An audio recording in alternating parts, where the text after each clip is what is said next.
Hi guys, welcome to One UX One. Today we're talking about how you can make 100k or more in your UX design or UX research job. Now, obviously it's not as easy as it sounds, but it's definitely possible, and there's many people who've gone up that scale in a reasonable amount of time, i.e. in the short to mid term rather than the long term. So how can you get that done? How can you achieve that? Because we all have bills to pay. So the first thing is that you need to build a multitude of skill sets and experiences. Now, I personally have seen that if your experiences are valuable, they don't have to be lengthy or long. So for example, some of my colleagues I've seen have worked in one organization for a very long period of time. So 5 to 10 years in one organization with one type of UX design or UX research experience. Whereas there's others I know that will jump from one contract to the next. Now, what does that add? How does it add value and make you more valuable as an employee or as a contractor?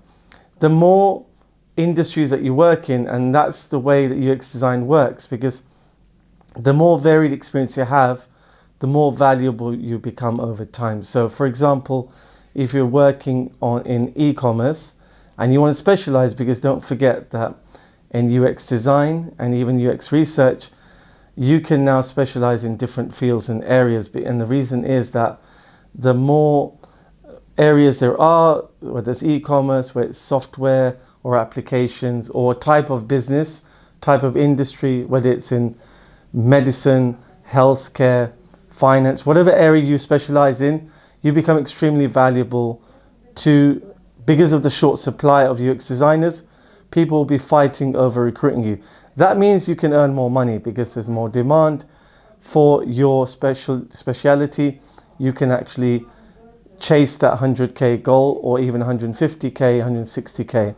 And that all is about creating enough of a skill set that is valuable. So that's, if you even work 3 month to 6 month contracts in each different company or organization, that type of resume or CV is way more valuable, in my opinion and my experience, than one where you've worked in one organization for a very, very long time. Now, what's really, really important, don't forget this, is that your portfolio must reflect that experience. So a lot of people forget when they're working and they're busy in their contracts or their jobs, they forget to take pictures.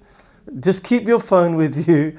Ask your colleagues to take pictures of your work, i.e.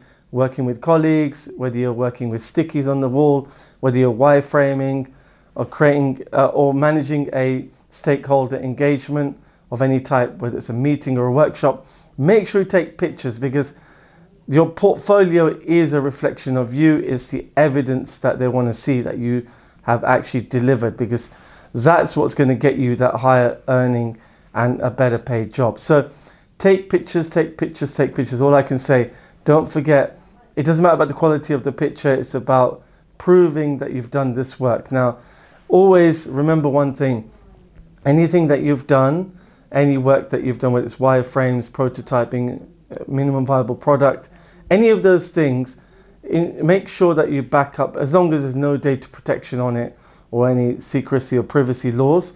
Other than that, which you can actually blur out anything like that. But as long as it's legal to do, make sure that you keep everything from each job that you have as evidence that you can use for your portfolio or to even discuss in an interview. So these are the things that are going to add value. So one is multiple experiences. Second is the evidences that you're going to gather. And third is how you sell yourself. How do you sell yourself, i.e. how can you describe yourself as being invaluable? So how can you sell yourself as someone very precious to the future potential employer? And how do you do that? The way you do that is you will describe your skill set, your assets, i.e. your experiences, and say, how did you add value? So you need to give analytics, proof of statistics, success metrics, i.e. what was the conversion rate due to the process that you followed and the work that you did? How much more profitable was the company? What was the ROI, return on investment?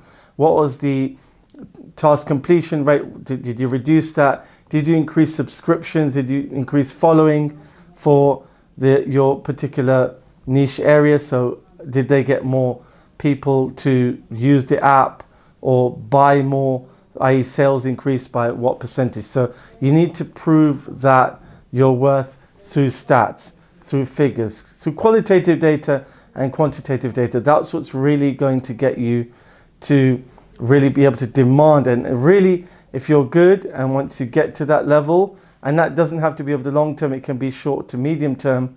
So I would say between 1 to 3 years, you can start to get over 100K a year.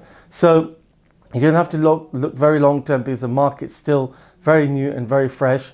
There's still a lot of people that don't know what UX design is. But in terms of employment, companies are hiring more and more and more UX designers and UX researchers because they're realizing the benefits of UX design to their revenue, their bottom line, their profits, and customer loyalty. Because what we do is we build empathy, which in the end of the day, what does it do? It increases customer traction, customer loyalty to that product or brand, and customer engagement with that product. So if you can put that into your resume, CV, and your portfolio, that's when you're going to start earning serious amounts of money. So that's my advice, and they're the tips that are going to get you to 100K plus, and even up to 150 and 160, 170K a year. So to do that, what you need to do is really sell yourself. Sell yourself on a genuine basis of what you've achieved and show it. Some people I know that are really, really amazing